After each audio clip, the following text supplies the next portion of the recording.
بسم اللہ الرحمن الرحیم۔ شروع اللہ کے نام سے جو بڑا مہربان بڑا رحم کرنے والا ہے۔ السلام علیکم۔ میرے اس چینل کو اردو کہانی سنو کو آپ سبسکرائب لازمی کریں، ساتھ ہی ساتھ بیل آئیکن کا بٹن بھی دبانا مت بھولیں۔ چلیں جی شروع کرتے ہیں اپنی کہانی۔ دیکھو نوری، یہ آخری بار ہے۔ آج اگر تمہیں جاب نہ ملی تو چپ چاپ اس رشتے کے لیے ہاں کر دینا۔ میں مزید تمہارا کوئی ڈرامہ نہیں دیکھوں گی۔ اس کو جلدی جلدی ناشتہ کرتے دیکھ کر انہوں نے سختی سے کہا۔ پچھلے 1 ماہ سے وہ خود تو خوار ہو ہی رہی تھی، ساتھ انہیں بھی کیے جا رہی تھی اوکے۔ ان کو غصے میں دیکھ کر اس نے بحث میں جانے سے گریز ہی کیا، جو کہ اس وقت مناسب بھی تھا۔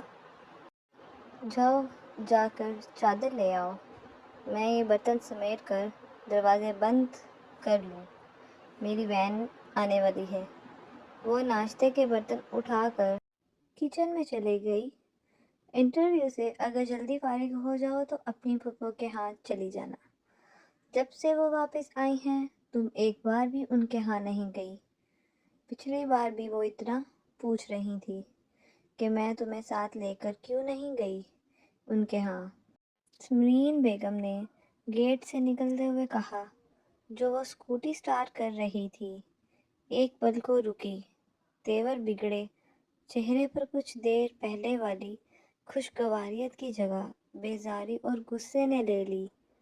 اس کی جانب سے جواب نہ پا کر انہوں نے مڑ کر دیکھا تو اس کے تاثرات دیکھ کر وہ گہری سانس لیتی ہوئی اس کی جانب آئیں۔ اٹس اوکے بیٹا۔ انہوں نے نرمی سے اس کے گال پر ہاتھ رکھا اور کہا، نو مما، اٹس ناٹ اوکے۔ بالکل بھی اوکے نہیں ہے، ان کی بیٹی نے فرمایا۔ اس نے سر اٹھایا اور اس کی آنکھوں میں آنسو تیر رہے تھے تو اس کے تاثرات دیکھ کر وہ گہری سانس لیتی ہوئی اس کی جانب آئیں۔ اٹس اوکے بیٹا۔ انہوں نے نرمی سے اس کے گال پر ہاتھ رکھا اور کہا، نو مما، اٹس ناٹ اوکے۔ بالکل بھی اوکے نہیں ہے، ان کی بیٹی نے فرمایا۔ اس نے سر اٹھایا اور اس کی آنکھوں میں آنسو تیر رہے تھے۔ اچھا ٹھیک ہے، تمہیں نہیں جانا ان کے ہاں تو مت جاؤ، میں فورس نہیں کروں گی، لیکن اپنا موڈ تو خراب نہیں کرو۔ آج تو تمہارا انٹرویو ہے تو اچھے موڈ سے جاؤ، تمہاری مما ہے نا تمہارے ساتھ، چلو جاؤ شاباش۔ میں ان کے ہاں کبھی نہیں جاؤں گی۔ وہ غصے سے ایک ایک لفظ پر زور دیتی اسکوٹی کو باہر لائی اور سٹارٹ کر کے یہ جا وہ جا ہوئی۔ اف یہ لڑکی، وہ سر جھٹکتی گیٹ کو تالے لگانے لگی۔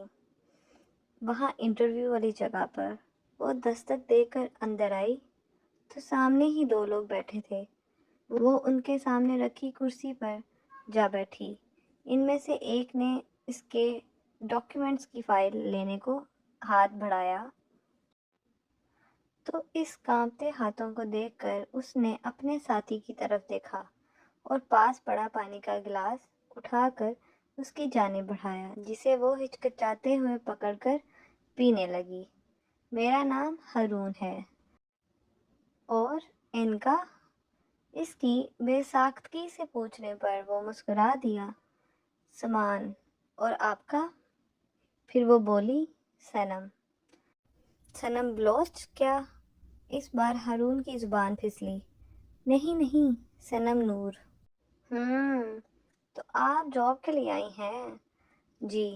مس سنم، آپ خاصی نروس لگ رہی ہیں، پہلے تو آپ ریلیکس ہو کر بیٹھے نا، ہم لوگ بھی آپ کی طرح انسان ہیں۔ ہارون نے اسے نروس دیکھا تو حوصلہ دینے کے لیے یہ بول دیا، یہ بندہ کتنا فارغ ہے، یوں تسلی سے باتیں کر رہا ہے جیسے اور کوئی کام ہی نہ ہو۔ سمان نے کلکس کر سوچا، ہارون، انہیں شاید انٹرویو کے لیے بلایا گیا ہے، نہیں؟ ہاں، مگر انٹرویو کو ٹینشن فری ماحول تو دینا چاہیے نا۔ محترمہ آپ بے فکر ہو کر بیٹھیں۔ ہارون وقت گزاری کرنے کے لیے موڈ میں تھا، مگر اس کا دوستانہ رویہ دیکھ کر وہ کچھ زیادہ ہی ریلیکس ہو گئی تھی۔ اس سے میرے انٹرویو پر تو کوئی اثر نہیں پڑے گا نا؟ وہ ڈر کر بولی۔ بالکل بھی نہیں، آپ ایزی ہو کر بیٹھیں۔ اس کے کہنے کی دیر تھی۔ وہ جو بڑی سی چادر کندھے پر پھیلا کر ڈیسنٹ سی بن کر بیٹھی تھی، اس نے ایک ہی جھٹکے سے چادر اتار کر ساتھ والی چیئر پر رکھی، گلے میں لٹکایا دوپٹہ کندھوں پر سیٹ کیا، تھوڑا سا اٹھ کر کرسی پیچھے دھکیلی، اپنی دونوں آستینیں اوپر کیں اور کرسی پر ٹیک لگا کر بیٹھ گئی۔ وہ دونوں حیرانی سے کبھی اسے دیکھتے تو کبھی ایک دوسرے کو۔ ہارون بے اختیار سر پر ہاتھ پھیر گیا۔ وہ اس کی توقع سے زیادہ ریلیکس ہو گئی تھی۔ اب پوچھیں جو پوچھنا ہے۔ آپ یہ جاب کیوں کرنا چاہتی ہیں؟ میں اپنی زندگی میں کچھ کرنا چاہتی ہوں، اپنی ماما بابا کا نام روشن کرنا چاہتی ہوں، اور یہ تو یہاں آنے والا ہر دوسرا بندہ کہتا ہے۔ آپ بتائیں آپ کیوں یہ جاب کیوں چاہتی ہیں؟ سامان نے اس کی بات کاٹی۔ دراصل میرے بابا حیات نہیں ہیں، ماما کے ساتھ رہتی ہوں۔ میری تعلیم ختم ہونے کے بعد ہر ماں کی طرح میری ماما بھی چاہتی تھیں کہ میری شادی کر دیں، جس پر میں نے شرط رکھی کہ لڑکا بینک میں ہو، اپنا گھر اور گاڑی ہو، اکیلا ہو، آگے پیچھے کوئی نہ ہو، تب شادی کروں گی۔ تھوڑا سا اٹھ کر کرسی پیچھے دھکیلی، اپنی دونوں آستینیں اوپر کیں اور کرسی پر ٹیک لگا کر بیٹھ گئی۔ وہ دونوں حیرانی سے کبھی اسے دیکھتے تو کبھی ایک دوسرے کو۔ ہارون بے اختیار سر پر ہاتھ پھیر گیا۔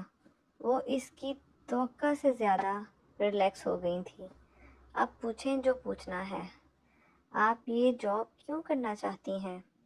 میں اپنی زندگی میں کچھ کرنا چاہتی ہوں، اپنی ماما بابا کا نام روشن کرنا چاہتی ہوں، اور یہ تو یہاں آنے والا ہر دوسرا بندہ کہتا ہے۔ آپ بتائیں آپ کیوں یہ جاب کیوں چاہتی ہیں؟ سامان نے اس کی بات کاٹی۔ دراصل میرے بابا حیات نہیں ہیں، ماما کے ساتھ رہتی ہوں۔ میری تعلیم ختم ہونے کے بعد ہر ماں کی طرح میری ماما بھی چاہتی تھیں کہ میری شادی کر دیں، جس پر میں نے شرط رکھی کہ لڑکا بینک میں ہو، اپنا گھر اور گاڑی ہو، اکیلا ہو، آگے پیچھے کوئی نہ ہو، تب شادی کروں گی۔ میں نے آپ کو کہانی سنانے کو تو نہیں کہا، جاب کی وجہ پوچھی۔ اس کو نان سٹاپ بولنے پر سامان نے ناگواری سے اسے ٹوکا۔ وہی تو بتا رہی ہوں کہ ہارون کیا کر رہے ہو؟ میں کب سے باہر ویٹ کر رہی ہوں۔ ثنیہ اندر آئی۔ میڈم آپ اگر ویٹ ہی کر رہی تھی تو 10 منٹ اور کر لیتی، میرا انٹرویو تو ہو لینے دیں۔ ویسے بھی یہ بیڈ مینرز میں شمار ہوتا ہے۔ صنم نے اس کی مداخلت پر اسے گھورا تو وہ شاکڈ ہوئی۔ مطلب اس کے آفس میں بیٹھ کر اسی کو سبق پڑھایا جا رہا ہے؟ ہاں میں آ رہا ہوں، تم بیٹھو، مل کے چلتے ہیں۔ ہارون نے اسے اشارے سے کچھ سمجھاتے ہوئے کہا۔ جی مس، آپ کہیں کیا کہہ رہی تھی؟ کی سنجیدہ صورت دیکھ کر اس نے جلدی سے کہا۔ ہاں تو میں کہہ رہی تھی کہ کچھ دن پہلے رشتہ کروانے والی خالہ رشیدہ آئیں، مما کی دوست بھی ہیں، تو انہوں نے پکی دوستی کا ثبوت دیتے ہوئے ایک بکرا، میرا مطلب ہے کہ ایک لڑکا ڈھونڈ نکالا ہے۔ باپ اس کا بچپن میں ہی فوت ہو گیا تھا۔ اپنے نہیں، بیٹے کے بچپن میں۔ 5 سال پہلے ماں بھی لڑک گئی تھی۔ کوئی بہن بھائی بھی نہیں ہے، اور میری بری قسمت کہ وہ بیوقوف انسان بینک میں جاب کرتا ہے اور اب موصوف کو شادی کا شوق چڑھایا ہے۔ مما زور دے رہی ہیں کہ میں لڑکے سے مل لوں۔ تو ملنے میں کیا حرج ہے؟ ہارون کو کچھ زیادہ ہی تجسس ہو چلا جا رہا تھا۔ اوہ ہو، پوری بات تو سنیں۔ بار بار کی مداخلت سے وہ چڑ کر بولی۔ اوکے سنائیں، ہارون بولا۔ جس طرح وقت کے ساتھ ساتھ انسان کی پسند بدلتی جاتی ہے، ویسے ہی میری بھی بدل گئی۔ تو میں نے اپنی مما سے کہا کہ مجھے بینک والے بندے سے نہیں، کسی بزنس مین سے شادی کرنی ہے۔ پھر کیا ہونا تھا؟ اب کی بار سنیا نے پوچھا۔ وہ جو کوفت زدہ سی بیٹھی تھی، اب پوری دلچسپی سے اس کی باتیں سن رہی تھی۔ اس بات پر ماں نے جوتا اتار لیا اور اس سے پہلے کہ میں بھاگتی میرے کمرے میں دے مارا، ان کا نشانہ ہی اتنا پختہ ہے۔ پھر سنیا اس کی طرف جھکی۔ ان کا تجسس دیکھ کر سامان دانت پیس کر رہ گیا اور فل غصے میں بیٹھا رہا۔ پھر کیا؟ کچھ دن پہلے ٹی وی پر سیلف ریسپیکٹ پر بات کر رہے تھے، جسے سن کر میری غیرت جاگی کہ کسی پر بھروسہ کرنے سے بہتر ہے بندہ خود محنت کرے۔ یہی بات جب میں نے مما کو جا کر کی کہ میں اپنے زورے پاؤں پر کچھ بننا چاہتی ہوں، تو انہوں نے پہلے تو اچھا خاصا ذلیل کیا کہ پہلے انسان تو بن جاؤ۔ یقین کریں، ہیں تو وہ ایک ٹیچر، مگر جب بےعزتی کرنے پر آتی ہیں تو پاکستان کی روایتی ماؤں کو بھی پیچھے چھوڑ دیتی ہیں۔ خیر، میں بھی انہی کی بیٹی ہوں، کون سا دل پر لیتی ہوں۔ روز روز ذلیل ہوتی ہوں اور روز ہی بھول جاتی ہوں۔ اچھا خاصا ہے، بے عزت کرنے کے بعد 1 مہینے کا ٹائم دیا کہ اسی ٹائم پیریڈ میں اگر مجھے جاب نہ ملی تو وہ کسی سے بھی میرا نکاح پڑھوا دیں گی۔ حالانکہ میں نے کہا بھی کہ ابھی میری نہیں، آپ کی عمریں ہیں، کوئی اچھا سا بندہ دیکھ کر گھر بسا لیں، مگر سنتی ہی نہیں ہیں۔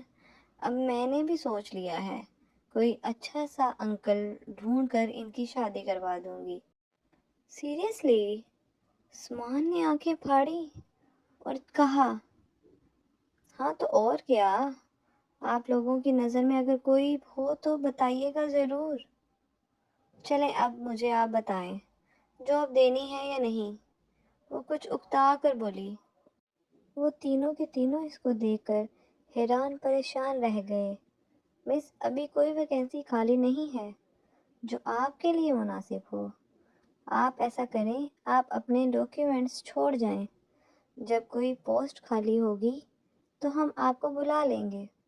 عثمان جلدی سے بولا، مبادہ ہارون، اسے جوائن کرنے کا ہی نہ کہہ دے۔ اس سرپری کو کم سے کم بھی اپنی سیکرٹری کی جاب پر رکھنے کا متحمل نہیں ہو سکتا تھا۔ ان کے وہیں بیٹھے ہی جواب دینے پر وہ بج کر گئی۔ چلیں پھر بائے، وہ مایوسی سے کہتی اور اٹھ گئی۔ بھائی، اس کا تعلیمی ریکارڈ تو اچھا خاصا ہے، آپ کوئی نہ کوئی جاب یا ویکینسی نکال لیتے۔ سینا نے اس کی ڈاکیومنٹس دیکھتے فائل دیکھتے ہی بولا۔ تعلیمی ریکارڈ اچھا ہونے کے ساتھ ساتھ محترمہ اچھی خاصی کھسکی ہوئی بھی ہیں۔ تم نے اس کی باتیں نہیں سنی کیا؟ اپنی مما کی شادی کروانے کے چکروں میں ہیں یہ جناب اعلیٰ۔ اس کے آنے سے پہلے والا سٹاف بھی اپنا سارا کا سارا کام چھوڑ کر اس کے ساتھ باتوں میں لگ کر بیٹھ جائے گا۔ آپ نے دیکھا نہیں کتنی سیڈ ہو کر جا رہی تھی؟ سنیا کی بات پر اس کی آنکھوں کے سامنے اس کا اترا چہرہ گھوما تو اس نے سر جھٹکا اپنا۔ آفس سے نکل کر وہ مرے مرے قدموں سے اپنی اسکوٹی کی طرف آئی۔ جون جولائی کی گرمی، اوپر سے جاب کا نہ ملنا، وہ صبح سے کھجل خوار ہوتی رہی، اب اچھی خاصی افسردہ ہو گئی تھی۔ وہ آج کل سمرین بیگم کو ریٹائرمنٹ لینے پر زور دے رہی تھی، جس پر وہ جواب میں کہتی کہ اگر وہ ریٹائرمنٹ لے لیں گی تو گھر کیسے چلائیں گی، اور بجائے ریٹائرمنٹ کے وہ اسے شادی پر زور دے رہی تھی۔ وہ اسکوٹی لے کر سڑک کے کنارے چلنے لگی، اکیلی تنہا۔ سمان جو گھر جانے کے لیے نکلا تھا اس کو اتنا رنجیدہ دیکھ کر حیران ہوا۔ کچھ دور تک چلنے کے بعد وہ اسکوٹی سٹارٹ کر کے گھر کی جانب چل دی۔ سمان نے بھی نہ جانے کس جھونک میں گاڑی اس کے پیچھے ہی لگا دی۔ چلتے چلتے اسے ایک جگہ برگر کا ٹھیلا نظر آیا تو اس نے رک کر ٹھیلے والے کو برگر کا کہا۔ سمان وہیں کھڑا ہو کر اسے دیکھنے لگا۔ ٹھیلے والے انکل نے اسے برگر پکڑایا۔ جیسے ہی کھانے لگی اس کی نظر ایک 10 سال کے بچے پر پڑی جو ہاتھ میں غبارے لیے حسرت بھری نظروں سے اس کے ہاتھ میں پکڑے برگر کو دیکھ رہا تھا۔ وہ شاید غبارے بیچنے والا تھا۔ اس کو یوں دیکھتا پا کر اسے دھچکا لگا۔ اس نے اشارے سے اسے پاس بلایا۔ بھوک لگی ہے کیا بچے؟ کھاؤ گے کیا برگر؟ اس نے برگر اس کی طرف بڑھایا۔ آپ کو بھوک نہیں ہے؟ اس بچے نے معصومیت سے کہا۔ بھوک تو مجھے بھی ہے، ہم ایسا کرتے ہیں آدھا آدھا کھا لیتے ہیں۔ اس نے درمیان میں سے آدھا کر کے ایک حصہ اسے پکڑایا اور دوسرا خود کھانے لگی۔ کھانے کے ساتھ ساتھ وہ اس سے باتیں بھی کرتی رہی کہ گھر کی جانب چل دی۔ سمان نے بھی نہ جانے کس جھونک میں گاڑی اس کے پیچھے ہی لگا دی۔ چلتے چلتے اسے ایک جگہ برگر کا ٹھیلا نظر آیا تو اس نے رک کر ٹھیلے والے کو برگر کا کہا۔ سمان وہیں کھڑا ہو کر اسے دیکھنے لگا۔ ٹھیلے والے انکل نے اسے برگر پکڑایا۔ جیسے ہی کھانے لگی اس کی نظر ایک 10 سال کے بچے پر پڑی جو ہاتھ میں غبارے لیے حسرت بھری نظروں سے اس کے ہاتھ میں پکڑے برگر کو دیکھ رہا تھا۔ وہ شاید غبارے بیچنے والا تھا۔ اس کو یوں دیکھتا پا کر اسے دھچکا لگا۔ اس نے اشارے سے اسے پاس بلایا۔ بھوک لگی ہے کیا بچے؟ کھاؤ گے کیا برگر؟ اس نے برگر اس کی طرف بڑھایا۔ آپ کو بھوک نہیں ہے؟ اس بچے نے معصومیت سے کہا۔ بھوک تو مجھے بھی ہے، ہم ایسا کرتے ہیں آدھا آدھا کھا لیتے ہیں۔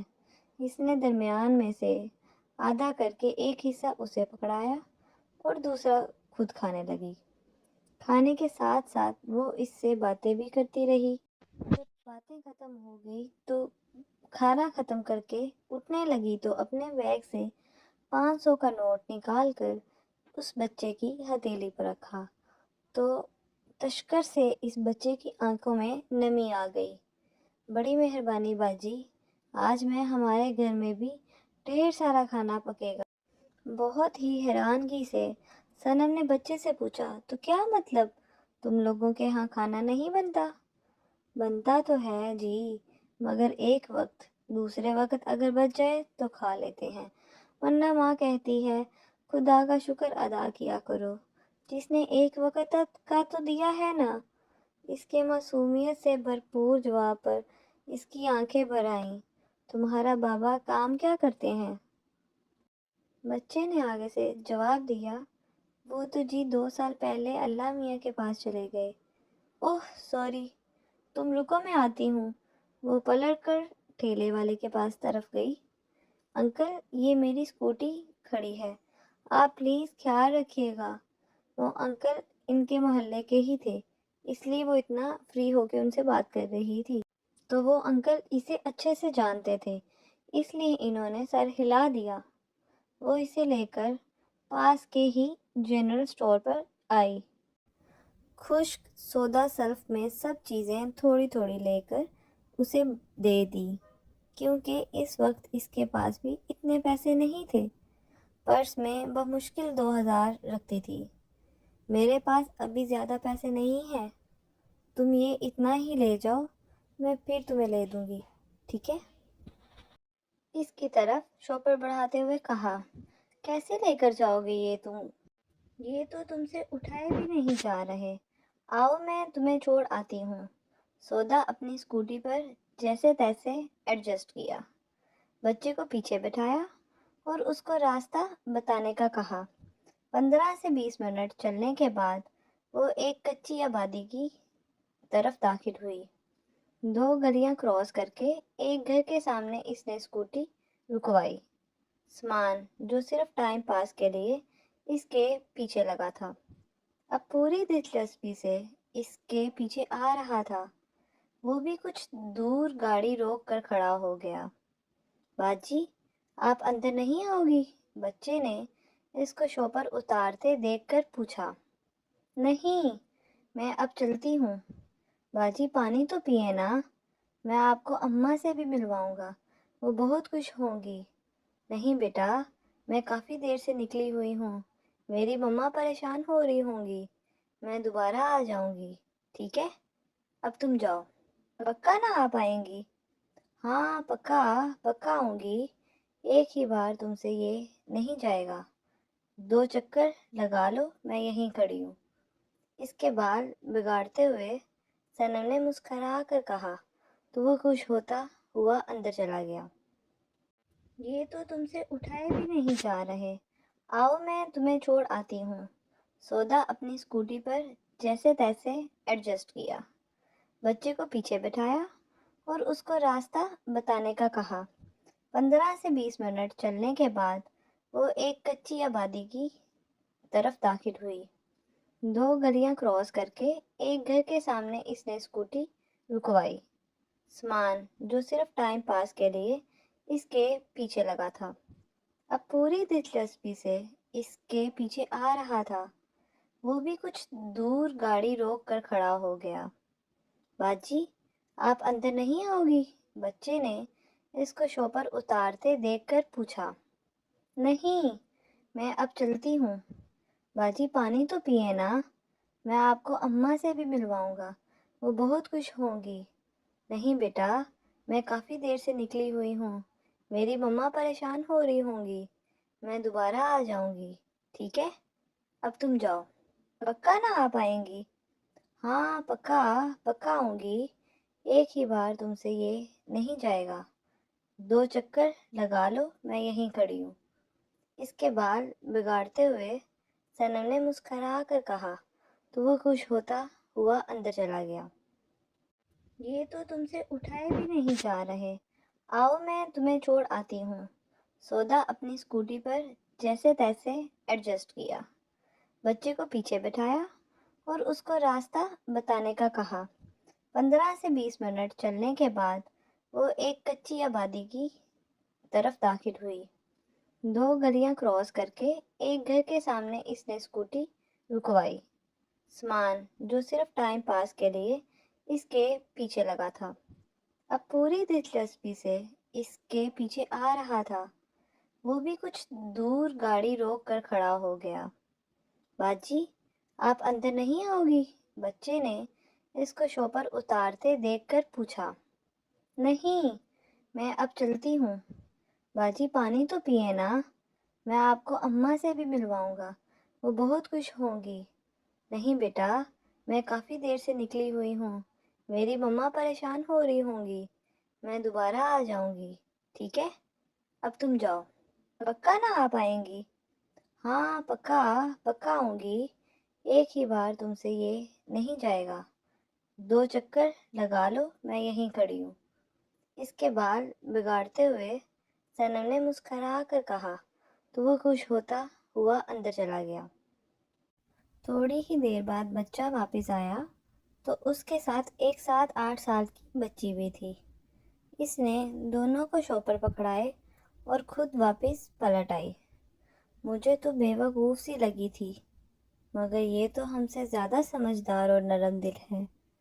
امیزنگ! عثمان نے گاڑی ریورس کرتے ہوئے گھر کے راستے کی طرف موڑی۔